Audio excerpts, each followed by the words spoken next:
appreciate you having me because I want to just put out there, even though I work at RPA and we are partners with Honda for a long time, I am not a car person. So the insights I have to share with you, I will talk about how they're applicable to marketing, and I will talk in a little bit in terms of how I think they could be applicable to the automotive space. But I leave it to you to take these insights back home with you and make use of them as you try to figure out this new generation, which I can tell you from what I know so far is going to be a real challenge for traditional car ownership as we've seen it today, or think about it today.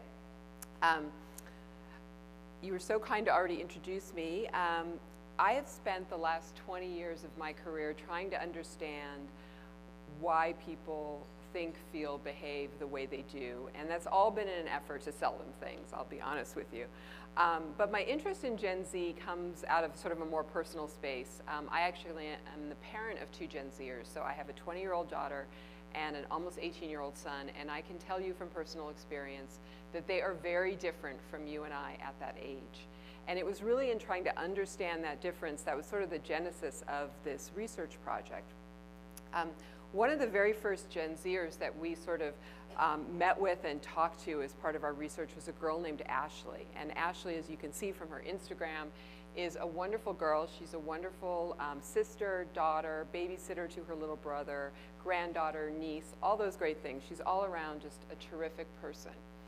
After we met Ashley, though, right after, we met Smashly. And Smashly is a devoted partier, a devoted friend. She's never the designated driver, and she's an all-around good time too. So when we met Ashley and Smashly, clearly they're the same person, right? But when we took these profiles back to the agency and sort of showed them to my bosses and my team, the boomers and the Gen Xers, I'm a Gen Xer, we all kind of said, we sat down, and some of the older millennials, we sat down and we said, God, if we could just figure out which one is the real her, we can then put our finger on what Gen Z is about. Is she the one on the left? Is she the one on the right? Is she something in between? And then we can really start to define Gen Z. What was really interesting, though, is when we showed Ashley Smashly to our young millennial folks who work in strategic planning, when we showed it to our Gen Z interns and Gen Z junior planners, they didn't ever ask that question. It wasn't even a question of who's the real Ashley Smashly. It was like, this is just who she is. And that's when we sort of knew that we were onto something, that there was something very unique about this generation that wasn't going to be so easy to define and sum up in one word.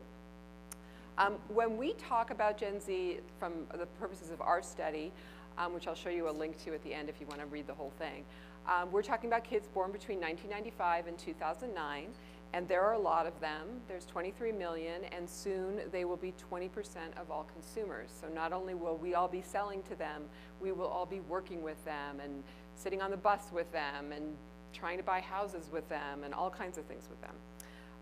And by now, we've heard a lot about this generation. There have been a lot of studies out there. They're diverse, they're entrepreneurial, they're anxious, they're depressed, they're fluid, and my favorite, they're #woke. And all of these things, might or might not be true, and I think several of them you'll see are true of different aspects of them, but we felt like, going into a research study and trying to capture the essence of Ashley Smashly and doing that with just one word or with just one quantitative survey wasn't really ever going to be able to capture sort of the full identity of who this generation is, let alone who Ashley Smashly might be. So what we wanted to do is do a different kind of research project. So not just a quant study saying millennials said X%, and Gen Z said X% higher, and that must mean that they're just more X. So what we did instead of that is we did a lot of different research pieces that we put together in this study. So we did what we call a mobile apnography, a national sample, where we followed kids around for a week via their cell phones. Not creepy at all, but we followed them around and gave them like little tasks to do and images that we wanted them to upload. So you're talking to them in the moment. It's a very intimate form of research. And we were able to kind of see what they were thinking and feeling in the moment. We also did a social media audit where we looked at all their social media profiles, and they have very many different ones. We did a national Tinder analysis, which I'll show some results from, which is really disturbing and educational for some of our team members. We did Gen Z-led focus groups where we actually had Gen Z researchers at universities here in California and in Oklahoma lead the groups. We did a lot of interviews with first-line experts who are on the ground working with Gen Z every day. So that's Bible study teachers, counselors, coaches, college prep people, people who are really working with Gen Zers every day. And then lastly, we did some interviews with Gen Z favored brands. So we talked to Nike and Awesomeness and Disney and We Are Next, brands that Gen Z really likes to kind of get a sense of what they think about Gen Z. So we put all that stuff together into our research to come up with our big kind of ta-da about Gen Z. And if there is one thing I leave you with today about Gen Z, it is the notion that they are identity shifters. And what we mean by that is that the world today is too multifaceted, it's too fast-paced, it's too ever-changing, ever-shifting for it to make sense to them to have only one true identity, to have only one true self. It doesn't make any sense. They have to shift and change, and they see that they will have to do that over the course of their lifetimes. That isn't just it's not just a life stage thing being young. It's something that they see is going to be required of them throughout their lives to succeed and to continue to grow and to really flourish as the individuals that they feel they are. So I want to take you through 5 things about this generation that makes them identity shifters. And for each of them, I want to talk about some marketing implications and give you a couple of examples of marketing that kind of meets their needs. The number one, and this is sort of the most important one, is this idea that they think of their identity as contextual, that they change the way they behave based on the environment around them. And they do this at a level that I think is well beyond the way we think of that. Like, yeah, of course, you know, you're at work, you're a little quieter than maybe you're at home. But they do it to a very hyper degree. And it comes out of this incredible attunement they have to group dynamics. You know, they're always looking at packaging themselves properly for the audience that's in front of them, which makes a lot of sense given how we've taught them to the test over the years. We've taught them, you know, how to create a personal brand to get into college. All of these things plus social media make them people who are always looking at who their audience is. So one of our content creators that we worked with, and he talks about how in different groups of people, different friends, in different environments, I act in a completely different way. Maybe if I'm like alone in a box, then I can truly be real. I really enjoy spending time with people, and I like portraying myself in different ways with different groups of people. I think all of those combined could make the real version of me. So he's saying that there kind of isn't this real version of me that you can put your finger on. It's all the different ways he behaves. And what that requires of you is a level of empathy, of understanding who your audience is so you can act appropriately, right? Well, and that makes it sound like Gen Zers then are like the most empathetic, wonderful people in the world. But I wouldn't say that. In fact, here's from the Oklahoma focus groups. On the left, they said accepting people is super important. They were talking about diversity, they were talking about individuality, and then 5 minutes later when they were talking about their fake Instagram, their Finstagram, they said it's easier to be mean so you can pretend to be somebody else. That's what's so great about having a fake Instagram. So this is 5 minutes later, it's a different context, they have a completely different set of beliefs and behaviors and values, but both of these are true to them. They believe both. They believe it's important to be self-accepting. They believe in diversity. They believe all those things, but at the same time, they think of Instagram as a really great way to be mean. So this notion of having a contextual identity, it's not, the way they see it in the focus groups they talk about, it's not disingenuous, it's not bad. For me as a Gen Xer, this would have been like being fake, like you're being fake. This is not something that's even in their repertoire of thinking. It's like, well, no, you're acting like that because you're there, and you're acting like that because you're in some other environment. And this contextual identity actually gives them freedom. It gives them flexibility to meet the needs of all these different environments they're in. And it even gives them the ability to be, as they see it, more open-minded. So they're less judgmental because they could potentially be in somebody's shoes, you know, that they're dealing with. And it helps them grow as a person. So they're like, I'm always going to have to grow. I'm always going to have to change. I'm a very special, different individual. And so who knows where I might end up on my path as I move forward. And so as they put these identities out there and have these multiple identities and shift identity over time, I think one of the biggest implications for brands is that I believe this is a generation that will not be so necessary to have these monolithic brands and to be so single-minded about brands. You know, I've been working in this business for 20 plus years. I know about brand books, I know about brand identity and a style guide, and you got to have a singular tone of voice. And even in the last panel, they were talking about, you know, you got to be on brand and have that consistency.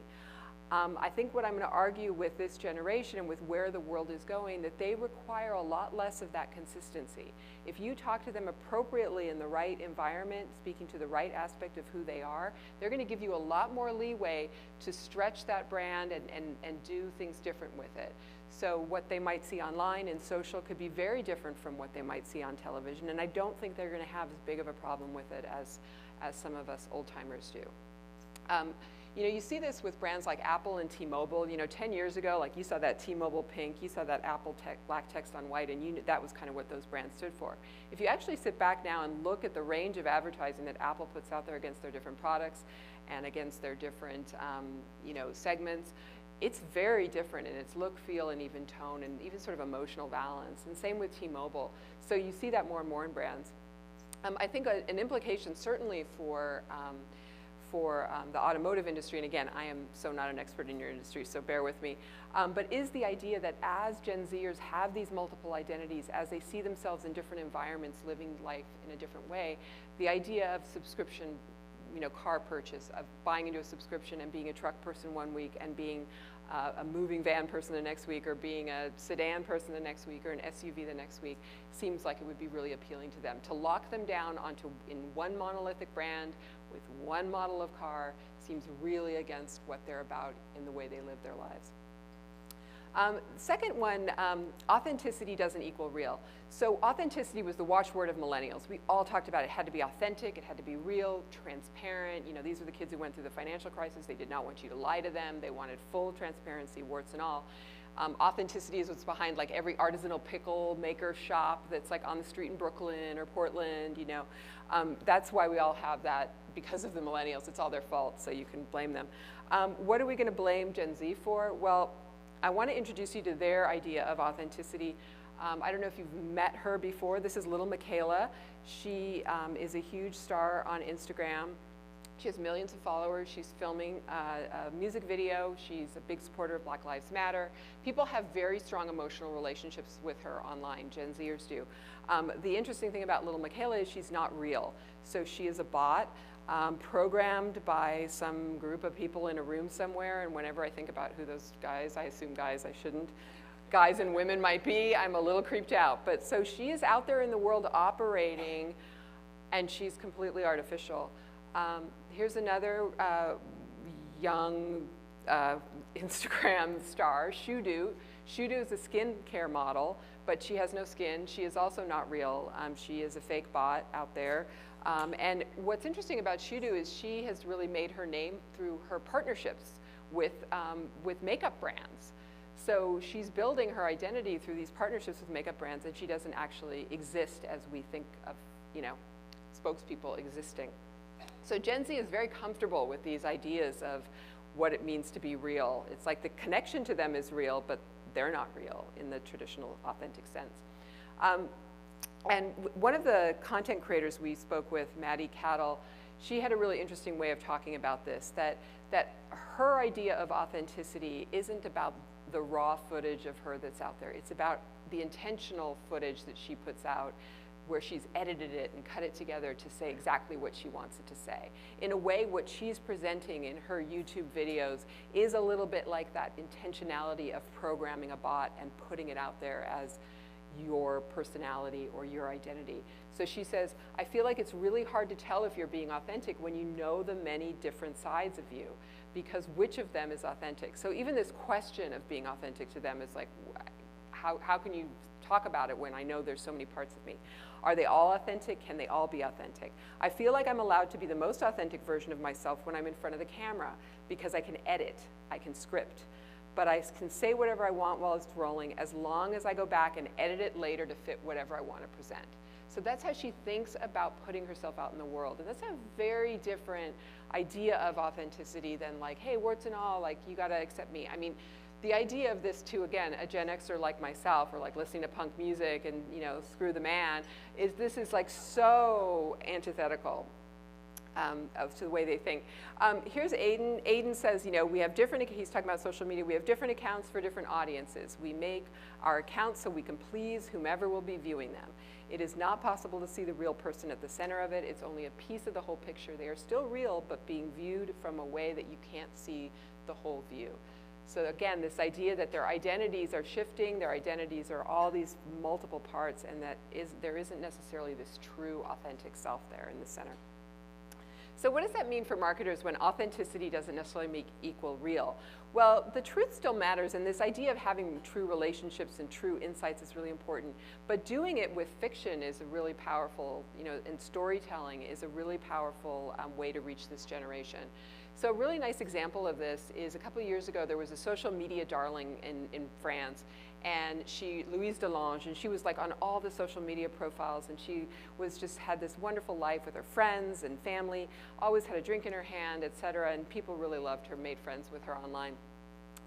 It came out after the fact that she was in fact a part of a anti-addiction campaign that a French nonprofit had put together called Like My Addiction. And she was trying to draw attention, well not she, because she didn't really exist, but the campaign was trying to draw attention to the fact that social media can really mask and promote drug and alcohol addiction, because all these people who seem like they're having a good time might in fact have a problem. And so, but when people found out, when kids found out that this was the case, they weren't pissed off. They weren't angry that like, how could you make this fake person that I've been emailing, you know, or liking and whatever they do. So, you know, they weren't mad. It was like, wow, that's really amazing. That's amazing that you sort of tricked me in that way with this fake caricature, this character, to come to a really true and interesting understanding about addiction. So that's kind of a way to think about their relationship with authenticity, which is very different. So an authentic experience can be very different than what we might think. The third thing we want to talk about is we like to call them the no confrontation congregation. Okay, these kids really, really, really hate confrontation. The watchword, if the watchword for millennials was authenticity, then the watchword for Gen Z is you do you. We heard this over and over again, like the kids would say, yeah, you know, I kind of think this, but hey, you do you. And it shouldn't be surprising at all, because we raise them to believe that they are special individual snowflakes. Everybody's different, everybody's worth respect, everybody, you shouldn't judge. They are the most diverse generation ever, so they are responding to the world they live in, where everyone actually is a lot more different than they used to be. And they will all say like, well, hey, you do you, it's okay. And so they have this very, like this respect for individual freedom, tolerance, acceptance. But what goes along with this kind of respect for other people is a generational ambivalence toward taking a stand. Like taking a strong stand and putting yourself out there in a really strong, aggressive way is sort of pretty antithetical to this generation. And it shouldn't be surprising, because we have taught them that maintaining social harmony is super important. We have taught them to be conscious of the group, and you know, their lives, I like to say this is like a Gen X joke, if people get it. Their lives are like one big after-school special, one big, you know, very special episode on the dangers of imposing a strong opinion on somebody, also known as being a bully, right? To be labeled a bully is like the worst possible thing. You don't want to be a bully. You don't want to put your point of view out there in a really strong way. This is a doll that's actually available at Target. My co-researcher, Jess Watts, found it. And she is, I don't know if any of you are Dance Moms fans, but JoJo Siwa started her career on Dance Moms. She is a huge social media star, has her own YouTube channel, and when you press her tummy, she says, #besties, not bullies. And so we've created this industry around these kids, like teaching them, don't bully, do not put yourself out there in somebody's face and tell them what to do, what to think, or any of that. So not surprising they hate confrontation. This next clip is from another big YouTube influencer, Baby Ariel, and she's on someone else's show, and you'll just see how challenged she is to actually put a stake in the ground about anything.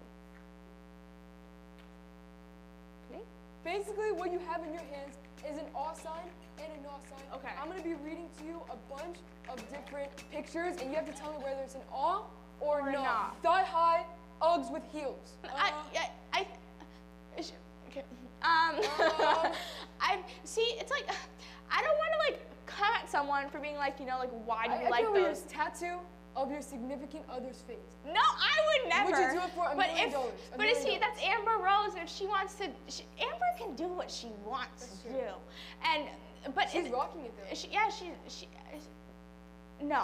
You wouldn't get it. I wouldn't do it. Guys wearing nail polish. Oh, duh, of course, not even a question. It's like a new trend now. It's just, if you want to work, you do you. So there she is. She goes on for like 15 more minutes of questions that are all as excruciatingly painful as that of her just trying not to say anything. And that's a very, I mean, it's an extreme example, but you know, she's very popular on Instagram and YouTube for a reason.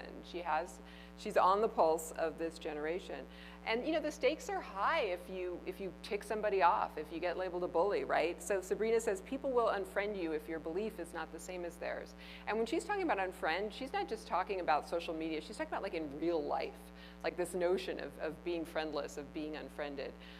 So they care so much about the social dynamic. They care so much about what the group thinks and feels. So as marketers, a really important thing we can do is to leverage the power of those group dynamics. We shouldn't put them in opposition and confrontation with other people. We should take advantage of the fact that they kind of want to work with the group and be part of the group. A really nice marketing example of this is, you know, certainly it all makes sense in this world where we're all talking about micro-influencers and nano-influencers even. There was a watch brand called Daniel Wellington Watches that came on the scene a little while ago. Very small, not a lot of money. And what they managed to do is get on the Instagram feeds of lots of little kind of Gen Z influencers. And before you know it, all these sort of Gen Z high schoolers had this watch in their minds and their sales took off, and it was like it just sort of happened without really ever getting a sales pitch. So the idea of a confrontational sales pitch is really anathema to these folks versus the idea of this sort of your social network, your group kind of all coming to the same idea at the same time, and it seems so seamless, but it was very much orchestrated by marketers. Number 4, for Gen Z, labels are a losing game. Like they hate to be labeled. Again, they are the most diverse generation ever on record. They have this belief in their own diversity and the diversity of others and how we should accept everyone. And they like to change in and out and be who they need to be whenever they need to be that person. So you can imagine that trying to pin them down with one label is very offensive to them. One of the things they hate about being labeled is they think they're going to be mislabeled in particular. So as Zoe said, how we determine identity should really be for ourselves and not for others. But I feel like the society we live in is very quick to assume the identity of others. So people are guessing what race you are, what sexual orientation you are, how much money you have. They hate that idea of you being labeled and being mislabeled. Schick Hydro did a really nice campaign recently where they found young men who had gotten some traction on social media and had sort of had like interesting things they were doing on social media, but not big stars by any stretch of the imagination. And they took these guys and they showcased them in ads to kind of show the idea of how we judge people and how oftentimes we don't judge them correctly. In one look, you think you know me? Nah, this is the man I am. It takes a man to be yourself. It takes the right razor to express it. Schick HydroSense. So they really touched on this insight, this idea that don't label me, don't judge me. I'm very different from what you might think, and that I think they did a really nice job with that. This research, as you said, came out about a month ago, so a lot of the research was done prior to the election, so we did talk to them kind of about that as well. And this was a quote from Kayla. She said, I don't agree with dividing the country in two sides. It's dangerous to be labeled into such a big piece. I either have to follow all these rules, this is what I have to identify with, I have to be against the other side, it causes too many problems. So in this quote, she touches on 3 key things. 1, don't label me. I have to, you know, I'm either this or that. I don't like that. One of the reasons I don't like that is then I have to buy into a certain bunch of behaviors or beliefs that go with that label, and I don't necessarily agree with all of those. Plus, the minute you label me and you put me in that box, I have to be against the other side, and I hate confrontation, and I don't want to be against the other side. So you can see the challenge that, you know, if you guys were a room of political operatives, you could see the challenge that we would have in trying to get these folks engaged with political parties as we traditionally think of them. But you could also see how you might have a challenge engaging them with brands that seem oppositional or brands that are sort of against another brand. We'll talk a little more about that in a second. But we also, as I said, we did a national Tinder analysis, and we looked at this label idea, this hatred of labels, as we got to Tinder as well. And almost 70% of Gen Zers use 20 words or fewer to describe themselves in their Tinder bios, which is less words than this paragraph. So here they are in a situation where they should be describing who they are and they should be describing what they're looking for, but they use very few words. Now, granted, the pictures, you know, say a lot, but still, they really hate to tie themselves down to any kind of language that's really defining. Even on something like Tinder, where you think at least you'll get like a sexual orientation, or you'll get the sexual orientation you're looking for, or the gender of the person you're looking for, not necessarily. And then oftentimes what we saw is emojis. This is somebody, you know, this is what they said on Tinder. And if anyone can tell me what this means in terms of what they want or what they don't want in a partner or who they are, no one has so far. I've presented this a few times, nobody knows. But that idea of like, I'm who you want me to be, or I'm who I could be, and I don't want to tell you who I think I am because you might think I'm someone different. So it's all there in their hatred of labels. So as marketers, what can we do? If they hate labels so much, well, how can we enable them to be themselves? How can we enable them to express all their multiple identities? How can we, you know, take them out of a flow where they have to click a box on being, you know, one type of person, or let them change the person they are to get served up different stuff? You know, I think about this generation. I mean, they would have hated being labeled soccer moms and sold SUVs. I mean, the idea where I think soccer moms back in the day, we saw it as this badge of pride. You know, we're a political force and we love our SUVs and our minivans. These guys, the idea of being put in that box, I think it's a reason too why you see young women in particular that can be very upsetting for older ladies like myself who say they don't want to be labeled a feminist. It's not that they don't believe in a lot of the same things or believe in the progress we've made, it's just they don't want the label. It's the label that's killing them. All right, I am almost done. They are also, number 5, a little power hungry. These kids, surprisingly, they are so you know, they care so much about the group dynamic, but at the same time, they want to rule the group. And so we thought like, oh, they're going to really care about belonging, but they really care about power. We asked them in our ethnography, do you want fame, power, or belonging? And the majority chose power. But it was really interesting the way they defined power. They defined it like Dominique said, when you have power, you have influence. And people want to listen to you and are inspired by you. So you can get the group, you can influence the group to behave the way you want it to behave, and you can inspire the group to behave the way you want it to behave. So they're really tuned into their influence over the group. And this makes a lot of sense when you think about these identities again that they have seen how people and peers their own age and even younger have monetized their identities to create real power and wealth out in the world. And you don't even have to be a YouTube star to do this, like PewDiePie or Jojo Siwa. You do this in your college application when you create an identity and you package it and your teachers and everybody helps you put that out there. Or in a job interview, you're learning how to package yourself and it's giving you success and power and money, ideally. So what do we do for these little power-hungry monsters? Well, what we can do, my parenting comes shining through. You don't want to just, whenever you think about marketing today, I think, you don't want to just market your brand. Think about how you can help them market themselves.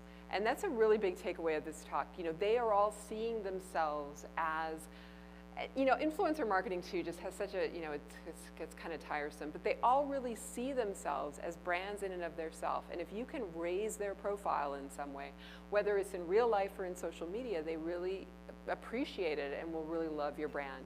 So a brand that does this really well is Glossier. They take, you know, mostly women, but young men and young women who are up and coming stylists and makeup artists, and they feature them on the on their Instagram, like talking about their different products. So the idea of reviews and how you can engage, you know, this generation in vehicle reviews, for example, and feature not just their words, but them as actual branded people with an opinion, however micro, however nano of an influencer they might be. All of that is something that they can kind of add to their mental scrapbook of building their brand. So just want to wrap up by summarizing some of these key takeaways. So this notion of that they have these multiple identities, so you definitely want to leverage brand identities. I think your brands are much more elastic than you think they are, and that there are ways to stretch them to really interesting places that can meet the needs of these kids. Because if we think too old school and too monolithic, I think they're going to feel disconnected from some of these heritage brands and end up in a Google car before you know it.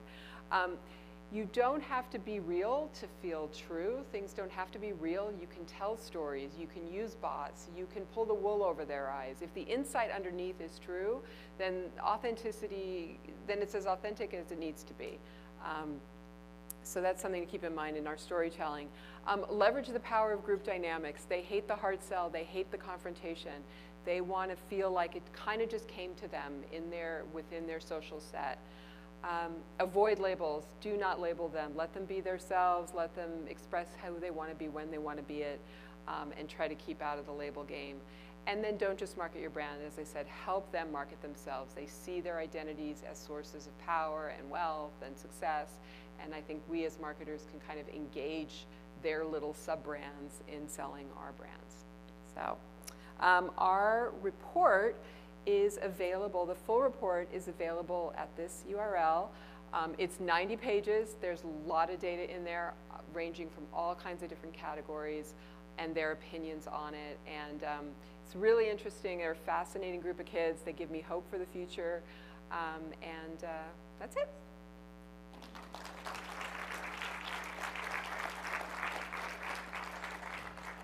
Wow. I know, so there's a lot in 30 minutes. I mean, yes, that's an incredible insight into a really interesting group of kids who I don't understand, but I understand better now.